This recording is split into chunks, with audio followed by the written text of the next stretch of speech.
Technology का जो रुझान है उसको एक्सेप्टेबिलिटी होनी चाहिए इंडस्ट्री को।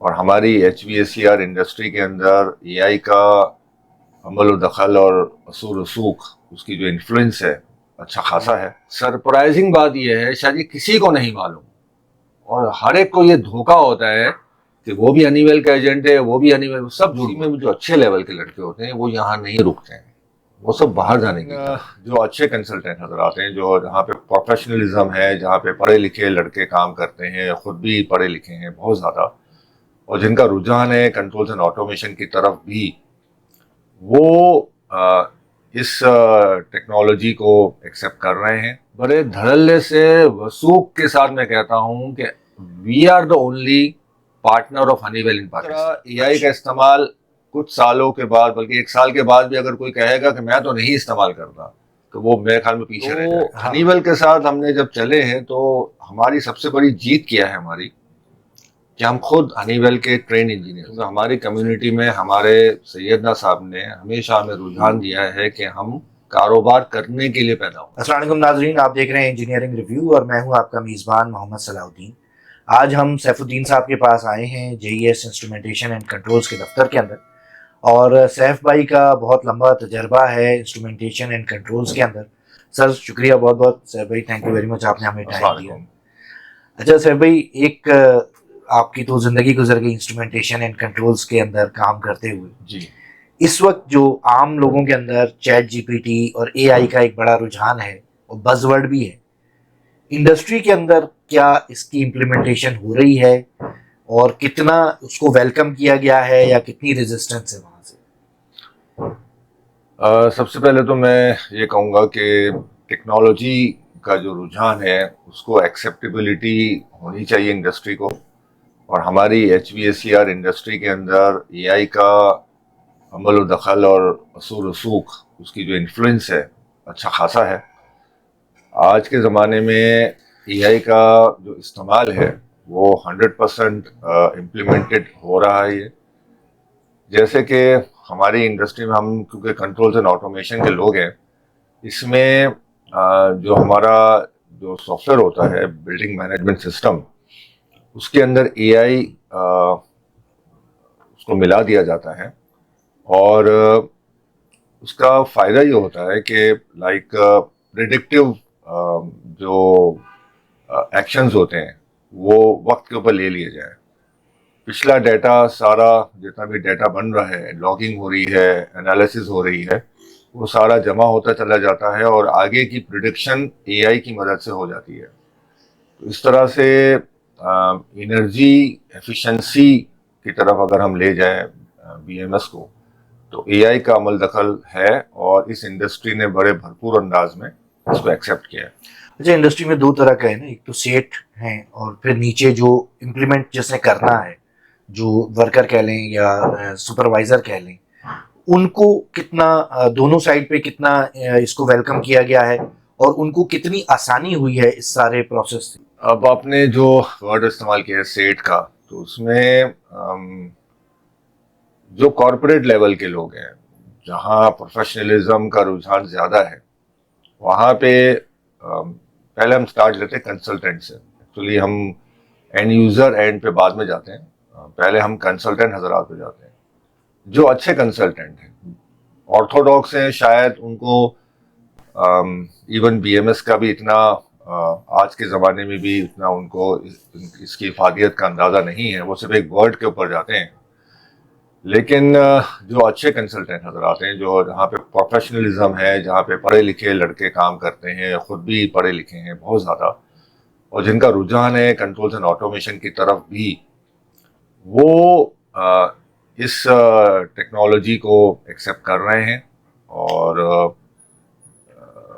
विद ओपन हार्ट और इम्प्लीमेंट करवा भी रहे हैं। और वो फ़ायदा बताते हैं एंड यूज़र को, जिनको आपने कहा कि टेक्सटाइल हो गया, फार्मास्यूटिकल हो गया, हॉस्पिटल्स हो गए। तो वहाँ पे सेट का रुझान नहीं होता एक्चुअली, वहाँ पे ज़्यादा एक बहुत बड़ा ग्रुप होता है प्रोफेशनल का, जहाँ बड़े अच्छे लोग काम करते हैं, तो इसको एक्सेप्ट कर रहे हैं वो लोग। हाँ, सेठ इंडस्ट्री है तो शायद वो इस वर्ड को से वो खौफ ज़्यादा हो जाता है और वो बैकफुट पे चला जाता है। इवन वो बीएमएस का सुनकर भी वो बैकफुट पे चला जाता है और उसको एक उस टॉफी को अच्छा सा कवर लगा के ना छुपा के कंसल्टेंट पेश करता है। अच्छा। और हमें भी कहा जाता है कि इसको ये बताना नहीं कि इसके अंदर बीएमएस है। अच्छा। यानी आप इसको प्लांट रूम कंट्रोल के तौर पे दे देना, सही। क्योंकि हमें तो चाहिए, ये नहीं लेगा। सही। तो इसके लिए हमें चाहिए, तो हम ये चाहते हैं कि इसकी इंडस्ट्री पे इसको इम्प्लीमेंट करवाएं। बड़े बड़े नाम है, मैं अभी नाम नहीं लेना चाहता हूँ, लेकिन बेसिकली कंसल्टेंट इसमें बहुत ज्यादा इंटरेस्ट ले रहे हैं सही। इसको इम्प्लीमेंट कराने में। उनके खौफजदा होने की वजह क्या है और उसको एजुकेट करने की क्या क्या कैसे एजुकेट किया जा सकता है उन्हें?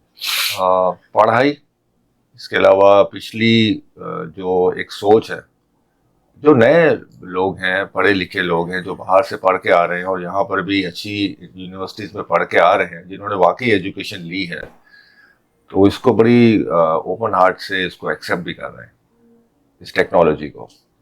लेकिन जो पुराने बड़ी उम्र के लोग हैं, वो इसको ज़रा थोड़ा सा डर जाते हैं। वो कहते हैं कि डरने की वही रीज़न वही होती है कि उनको समझ नहीं आ रही होती है। उनको ये लगता है कि ये हमें बेवकूफ़ बनाया जा रहा है या इससे ज़्यादा परेशानी आएगी, इससे बेहतर है या तमाम सिस्टम को मैनुअल चलाए। सही। मैं तो कंट्रोल्स एंड ऑटोमेशन की बात कर रहा हूँ, एआई तो भी दूर की बात हो जाती है। सही। सही। तो एआई तो वो इस्तेमाल करता है कि जो पहले तो बीएमएस को वेलकम करे, इस टेक्नोलॉजी को वेलकम करे, कंट्रोल्स एंड ऑटोमेशन को वेलकम करे ना। फिर उसके बाद एआई एक कदम आगे है, जो आज के जमाने की जरूरत है, लेकिन अगर उसको अच्छे तरीके से इस्तेमाल किया जाए और अच्छे तरीके से इम्प्लीमेंट किया जाए। अच्छा, आपके इन हाउस डिज़ाइन के अंदर और इम्प्लीमेंटेशन के अंदर उसमें कितना आपको फ़ायदा हो रहा है, कितना टाइम की बचत हो रही है इन सारे चीज़ों को इस्तेमाल करके? ओके, ऑपरेशंस जो हमारे, हाँ, मतलब चैट जीपीटी वगैरह आप ChatGPT ड्राइंग के लिए इस्तेमाल कर रहे हैं? देखिए, पहले क्या होता था कि रिपोर्ट राइटिंग हो गई, लेटर राइटिंग हो गई, ईमेल्स को लिखना, ईमेल्स का जवाब देना, उसमें मेरा ये ख्याल है कि शायद 5 गुना से ज़्यादा ही काम हो रहा है, मतलब 10 गुना टाइम बच जाता है। यानी मिसाल के तौर पे अगर मैं किसी से कहूँ कि देखो ये एक ईमेल आई है, इसका जवाब बनाना है, और वो जो जवाब बनाना है वो हमने उर्दू में या मिक्स इंग्लिश उर्दू में हमने डिस्कस कर लिया, वो उसने एज अ वॉइस नोट जब चैट जीपीटी को या एआई को जब लिखा, तो उसने पूरा उसका जवाब बना के दे दिया। या वो जो ईमेल आया है उसको आप स्कैन करें और वो करके उसको उसके अंदर डाल दें, तो चैट जीपीटी आपको एक अच्छा सा जवाब बना के दे देती है, और वो बड़ा ही अप्लाई होता है वो, और बहुत ही अच्छा हम कहेंगे कि ये टूल इस्तेमाल हो रहा है। लेकिन उसके अंदर एक जो मसला आता है वो ये भी तो आता है ना कि जैसे अभी एक वाकया हुआ, डॉन अखबार में खबर लग गई, उसमें नीचे चैट जीपीटी का जुमला भी लिखा हुआ था। तो क्या जब वो एक ईमेल लिख देता है चैट जीपीटी या एआई, तो उसको रिव्यू करने का क्या आपके यहाँ मतलब उसका प्रोसेस है, उसको फिर दोबारा? जी, प्रोसेस है हमारे यहाँ। वो ये है कि जैसे हमारे सीनियर होते हैं, वो उस ईमेल को या उस लेटर को बखूबी देखते हैं, बगौर देखते हैं। बजाते खुद मैं भी उस जवाबात को हम देखते हैं उसको हम, क्योंकि मुझे मालूम है कि चैट जीपीटी अपने अंदाज में वो लिखने की करेगी। उसको ये नहीं पता, इतना ज़्यादा बैकग्राउंड का नहीं पता, उसके अपनी अंदर एक जो भी आर्टिफिशियल इंटेलिजेंस डाली गई है उसके मुताबिक वो जवाब देते हैं। लेकिन हमें उसको देखना चाहिए।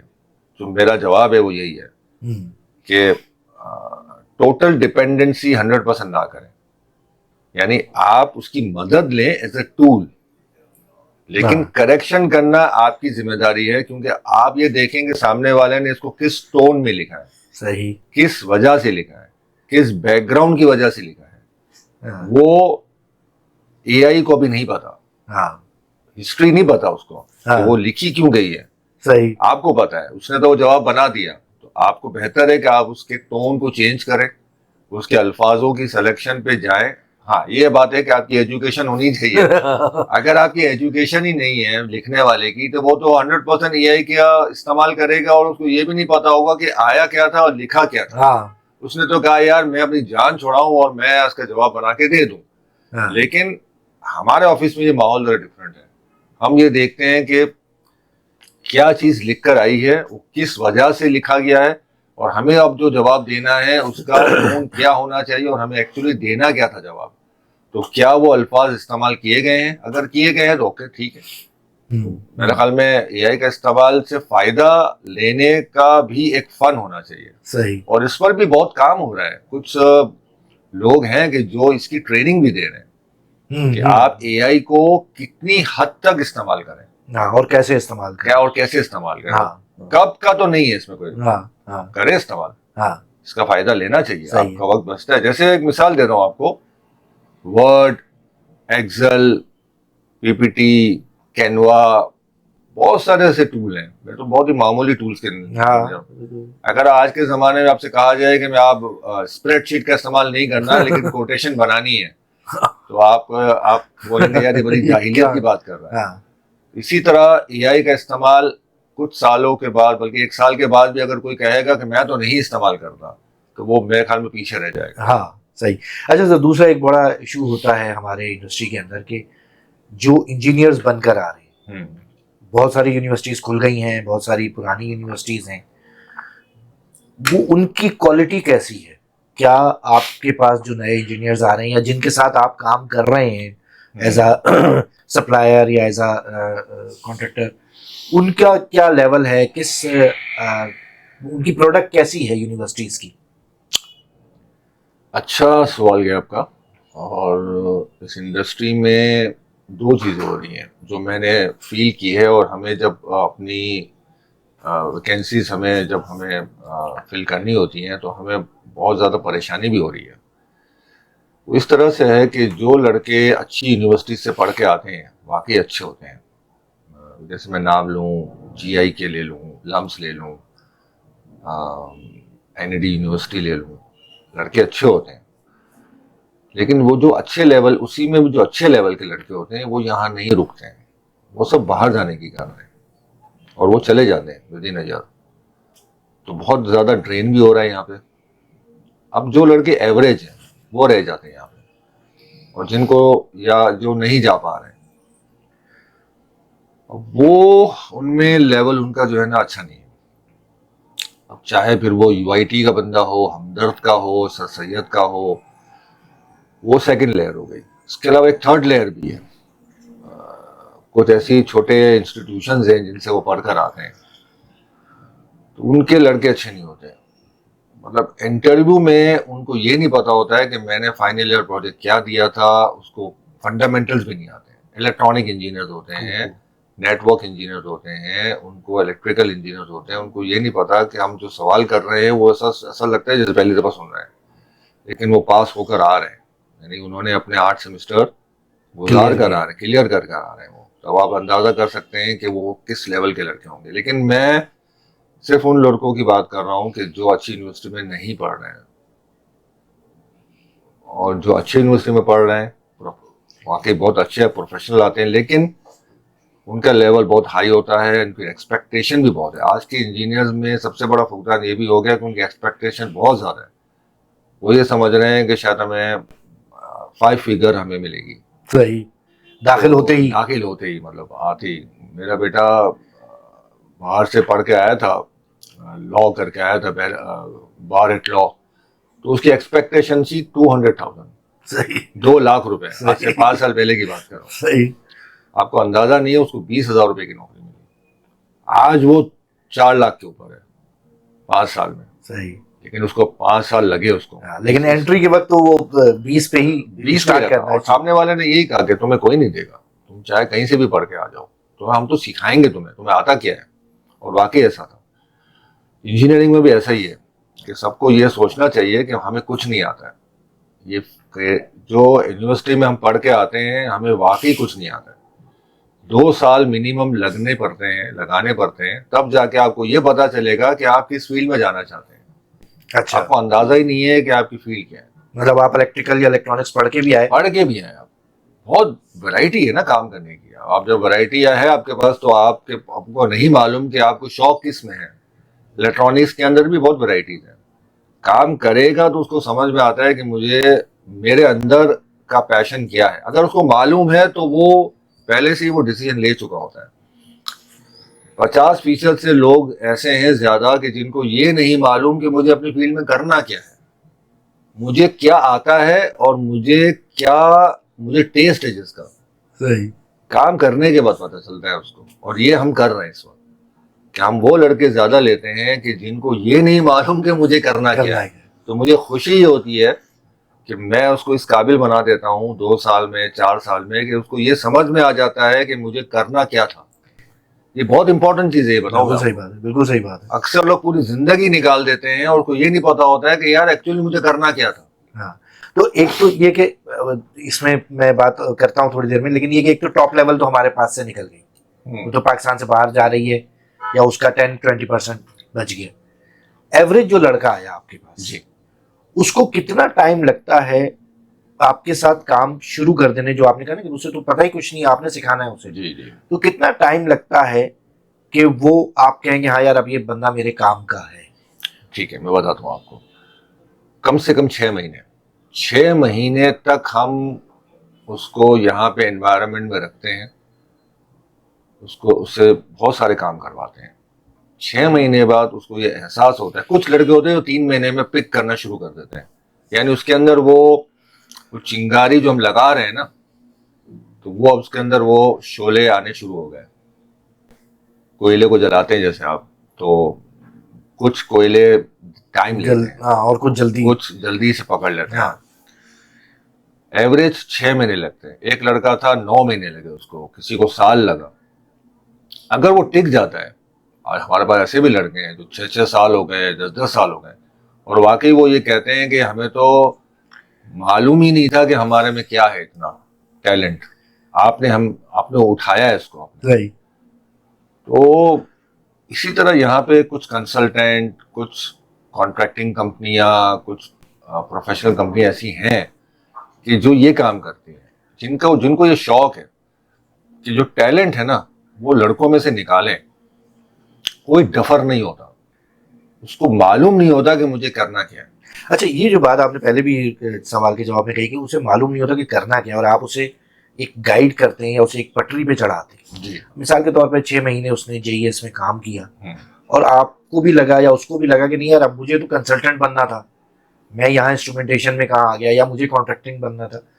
तो उसका कितना आप उसको वो देते हैं, स्पेस देते हैं कि ठीक है भाई अब तुम इस काम में चले जाओ या इंडस्ट्री में चले जाओ? हम देते हैं स्पेस। हम जब वो इस काबिल होता है, सोचने के काबिल बन जाता है, तो हम उससे फिर एक दफा बैठते हैं और हम ये फील करवाते हैं उससे कि तुम किसके लिए बने हो। और हम बड़ा ओपन है हमारा कि हम वेलकम करते हैं कि अगर वो हमें छोड़ के जाए तो हम ये नहीं देखते कि हमने इस पे इतना पैसा लगाया या हमने इसको इतना टाइम दिया और अब ये कह रहा है कि यार मुझे तो अब जाना है। तो हम तो खुश होते हैं कि उसको ये समझ आ गई है कि मैं कहाँ के लिए बना हूँ। बहुत बड़ी बात है जी, बिल्कुल सही बात है। देखे ना आप, 10 साल यहाँ लगा दो, 10 साल के बाद वो अचानक किसी और फील्ड में चला जाए तो आपको कैसा लगेगा? एज अ टीचर, अगर मैं टीचर हूँ, मैं पढ़ाता रहूँ और फिर वो अचानक किसी और फील्ड में चला जाए, उन्होंने ये क्या चक्कर, कह रहा मुझे तो वो शौक था। तो मेरी जजमेंट खराब है कि 10 साल आपने उस पे लगा दिए। मतलब मैं नहीं समझ सका कि उसको ये नहीं करना था। तो ये बहुत जरूरी है। सही। अब जैसे मिसाल के तौर पर एक लड़का आया था, मैंने उसको बीएमएस के ऊपर लगाया कंट्रोल ऑटोमेशन बीएमएस। 1 साल के बाद उसने कहा कि सर मुझे ये नहीं करना है। तो मैं बहुत गुस्से में आ गया। मैंने वहां से सीखा एक्चुअली, बहुत सालों पहले। फिर मैंने कहा तुम छोड़ दो। फिर मैंने कहा एक दिन रुक जाओ, एक दिन बाद मिलते हैं। एक दिन बाद मैंने उसको बिठाया और मैंने कहा कि तुम्हें करना क्या है। उसने बोला अब मुझे पता चला है कि मेरी इलेक्ट्रॉनिक्स जो है ना मेरी बहुत अच्छी है, मैं प्योर इलेक्ट्रॉनिक्स करना चाहता हूँ। मैंने कहा ठीक है। मैंने अपना एक डिपार्टमेंट बना लिया कि जहाँ पे मैं इलेक्ट्रॉनिक्स का काम नहीं करता हूँ, मेरा काम इलेक्ट्रॉनिक्स से जुड़ा हुआ है, बट ऑटोमेशन है। और मैंने पूरा उसको इलेक्ट्रॉनिक्स का सेक्शन खोल दिया और आज वो सेक्शन अभी भी हमारा चल रहा है। हम कितनी चीजें वैल्यू एडेड चीजें बनाते हैं, जबरदस्त डिजाइनिंग करते हैं इलेक्ट्रॉनिक्स की। तो वो लड़का आज कहाँ से कहाँ चला गया, और उसने फिर वो आज मलेशिया चला गया, मास्टर कर लिया, पीएचडी कर लिया और वहां उसको रिहायशी मिल गई। जबरदस्त। तो उससे प्रूफ किया कि Proof वाकई जो किया। तो मुझे खुशी ये हुई कि मैंने कम से कम, ये मेरी अचीवमेंट है। मेरी अचीवमेंट ये नहीं कि मैंने क्या हासिल किया, मेरी अचीवमेंट ये है कि उसने क्या हासिल किया। जबरदस्त, ये मेरी अचीवमेंट है, तो मुझे खुशी इस बात होती है। अच्छा sir, lastly JES instrumentation and controls, जी तवील सफर आपने जी जी। किया है, कहाँ से स्टार्ट किया था, आज क्या काम कर रहे हैं, किन किन प्रोडक्ट्स और सर्विसेज में डील कर रहे हैं? देखिए जी, JES इंस्ट्रूमेंटेशन एंड कंट्रोल्स, जिसका बेसिक नाम तो जमाली इंजीनियरिंग सर्विसेज है, 1995 में हम लोग आए थे। मैंने कैरियर तो 1990 से शुरू किया था। 5 साल मैंने जॉब की थी, इस नियत से की थी कि मुझे सीखना है। सही। और उसके बाद फिर 5 साल के बाद मैंने बस फैसला करना था कि भाई मुझे अब अपना कारोबार करना है, क्योंकि हमारी कम्युनिटी में हमारे सैयदना साहब ने हमेशा हमें रुझान दिया है कि हम कारोबार करने के लिए पैदा हुए हैं। सही। बोहरा कम्युनिटी है, तो हमें कारोबार करना है, हमारे अंदर वो है, खून में हमारे। सही। अगर वो है और हम इस्तेमाल ना करें तो वो हमारे लिए, जैसे मैंने आपसे कहा कि किस लड़के में क्या है वो निकालें, तो हम अपने अंदर से वो कारोबारी शख्स को निकालते हैं। सही। We should be business minded, चाहे सर्विस करते हो लेकिन बिजनेस माइंडेडनेस होनी चाहिए। तो बिजनेस माइंडेडनेस की वजह से अब डेफिनेटली जब हमने ये JES की फॉर्मेशन की तो शुरू में डिफिकल्टी थी, डेफिनेटली कारोबार शुरू कर लिया, टाइम लगा हमें। अल्हम्दुलिल्लाह आज हम ये कह सकते हैं कि जब हमने शुरू किया था तो मैं अकेला था, आज हमारे पास 30+ एम्प्लॉयज हैं। माशाल्लाह। कराची, लाहौर, इस्लामाबाद, 3 जगह पे हमारे ऑफिसेज हैं, हमारे लड़के हैं वहाँ पे हम रिप्रेजेंट करते हैं अपने JES को। प्रोडक्ट वाइज हनीवेल से मैंने शुरू किया। शुरू से जब मैंने NED के बाद जब ज्वाइन किया तो मैं हनीवेल के लिए ही काम करता था। JES में जब हमने फॉर्मेशन की तो उसके बाद हमने हनीवेल के लिए ही अब काम कर रहे हैं। वो दिन और आज का दिन हम हनीवेल को ही रिप्रेजेंट करते हैं। मजीद हमने अब प्रोडक्ट्स सिस्टम्स हमने ऑन बोर्ड लिए हैं। एक नई टेक्नोलॉजी हम लेकर आए हैं सन 2009 में, that is pre paid electricity meters. सही। चाइना का ब्रांड है ये, इन्ही मीटर, बहुत ही वंडरफुल ब्रांड है ये, और यहाँ के जो कंसल्टेंट हजरात हैं उनको पसंद करते हैं, और हमारे यहाँ पे पाकिस्तान में हमारे बेतहाशा प्रोजेक्ट है इसके। सही। यानी आप पेमेंट पहले करें, टोकन लें, टोकन डालें उसके अंदर तो आपको क्रेडिट मिल जाएंगे। ये कॉन्सेप्ट है, और ये अफ्रीका के ममालिक में और UK के अंदर, यूरोप के बाज़ ममालिक में और अमेरिका के भी बाज़ जगहों पे ये इम्प्लीमेंटेड है। ये प्रीपेड, पहले पे करें और फिर इस्तेमाल करें। सही। तो यहाँ पे अच्छे खासे रेसिडेंशियल टावर्स, MR जैसे आप ले लें, और बहुत सारे मॉल्स ले लें, एनी मॉल, और वहाँ पे आपको हमारी प्रोडक्ट मिल जाएगी। VAVs हमने लिए हैं, फिर हमने अभी आजकल वेंचुरीज कर रहे हैं, एयर वेंचुरी वेल्व्स, और जो हमारे दूसरे OEM जो के लिए बनाते हैं फील्ड डिवाइसेस, टेरन हो गया, ACI हो गया, ग्रे स्टोन हो गया, मैमैक हो गया, इसके अलावा बहुत सारे ऐसे प्रोडक्ट्स हैं जो हमने ऑन बोर्ड ले लिए हैं, और हम उसको बड़ी उम्दगी के साथ मार्केट भी कर रहे हैं, खुद भी इस्तेमाल कर रहे हैं और बेच भी रहे हैं। तो अल्हम्दुलिल्लाह कारोबार वसी हो गया है। बच्चे भी अब हमारे अपनी फील्ड में हमारे आ गए हैं। 2 मेरे बेटे हैं मेरे साथ जो कि अब इस कारोबार को देख रहे हैं, और प्रोफेशनल टीम है हमारे पास जो डिप्लोमा होल्डर्स भी हैं, जो टेक्नीशियंस होते हैं वो भी पढ़े लिखे होते हैं। तो इससे हम एक प्रोफेशनल टच आता है कंपनी का, वो मुझे खुशी है बस कि जो हम करें बेहतर अंदाज में करें। वॉल्यूम चाहे छोटा हो, जितना भी कर लें बड़ा वॉल्यूम, आपको छोटा ही लगेगा। ये आपको मैं बताऊं, यानी कि आज वॉल्यूम बड़ा भी है लेकिन फील नहीं होता कि वो बड़ा है, ऐसा लगता है वो छोटा ही है, क्योंकि टीम बढ़ती जा रही है। हाँ, तो वॉल्यूम आपको इतना ही लगेगा, हमें ऐसा लगेगा कि यार पता नहीं इतना ही कर रहे हैं हम काम, वो छोटा ही लगता है वो। सही। असल अचीवमेंट जो है ना हमारी JES की, वो यही है कि मुझे खुशी होती है कि वो लड़के के जिनको मैंने तैयार किया था आज अपनी फील्ड में बहुत कामयाब है। अच्छा, JES और हनीवेल, मतलब हम तो वाकई 95 से ही आपको देख रहे हैं कि हनीवेल और JES एक साथ ही चल रहे हैं। जी जी। इतना लंबा रिलेशनशिप कैसे बरकरार रखा? और दूसरी बात ये कि चाइना का एक सैलाब आया हुआ है हर प्रोडक्ट के अंदर, हर फील्ड के अंदर जी। तो उसमें भी कोई हनीवेल के साथ आप प्रोडक्ट लेके चल रहे हैं? बाज लोग ये करते हैं कि एक यूरोपियन ब्रांड भी रखा है, एक चाइनीज ब्रांड भी रखा है, तो इस दोनों चीज़ों का बताइएगा कि हनीवेल से दोस्ती इतनी लंबी कैसे चली और बाकी हनीवेल के कंपटीशन में क्या हो रहा है? देखिए, दो चीजें होती है कि इंसान का अपना नेचर भी होता है। एक होता है आप मुतमईन रहें, लॉन्ग लास्टिंग थोड़ा सा एक नेचर होना चाहिए। आपके अंदर अपनी वफादारी का नेचर भी होना चाहिए। एक है, ये कुदरती अमल है ये। बिल्कुल सही है। और ज़्यादा अपॉर्चुनिस्ट नहीं हो तो फिर आपकी लॉन्ग लास्टिंग हो जाती है। ये नॉर्मली इंसान के अपने रिलेशनशिप में भी होता है। आपकी दोस्ती उसी वक्त टिकती है जब आपके अंदर वफादारी हो, सिंसियरिटी हो। और तो हनीवेल के साथ जब हमने काम शुरू किया, जब मैंने जॉब की, तो मैं 5 साल में उसी कंपनी में था जो हनीवेल को रिप्रेजेंट करती थी। हनीवेल एक अच्छा ब्रांड है, एक रॉयल ब्रांड है और अच्छे लोग हैं। इनमें दो नंबरी नहीं है। मतलब इनका जो पूरा एनवायरनमेंट है ना, कॉर्पोरेट एनवायरनमेंट, उनमें कभी ये नहीं कहा है कि आप कुछ भी कर लो, बस कर दो बस।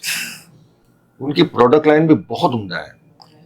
तो मुझे एक अच्छा ब्रांड करने की मेरे में एक है कि मैं एक अच्छे ब्रांड से पहचाना जाऊं। तो हनीवेल के साथ हमने जब चले हैं तो हमारी सबसे बड़ी जीत क्या है हमारी, कि हम खुद हनीवेल के ट्रेन इंजीनियर्स हैं। सही। हमने खुद ट्रेनिंग ली।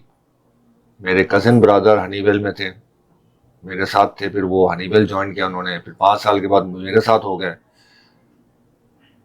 तो हम खुद हनीवेल के ट्रेंड हैं। हनीवेल के साथ जब हम काम करते हैं तो वो लॉन्ग लास्टिंग का जो आपने सवाल किया, उसका जवाब ये है कि हम जब हमारी जो एप्लीकेशन इंजीनियरिंग है ना, हम जब डिजाइनिंग करते हैं तो 0 एरर होता है। अल्हम्दुलिल्लाह 35 साल हो गए हमें, एरर अब आज तक नहीं आया। तो हनीवेल खुद हमें कहता है कि you are the only partner of Honeywell who has given no trouble माशाल्लाह, जबरदस्त। Since beginning. सही।